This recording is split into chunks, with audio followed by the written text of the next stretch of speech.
আগে এটার বিরোধিতা করছিল, বিশেষ করে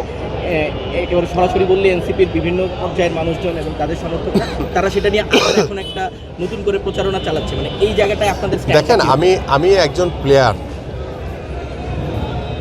সাকিব এবং মাশরাফি তারা বাংলাদেশের লিজেন্ডারি ক্রিকেটার। তাদের প্রতি বাংলাদেশের মানুষের যে ভালোবাসা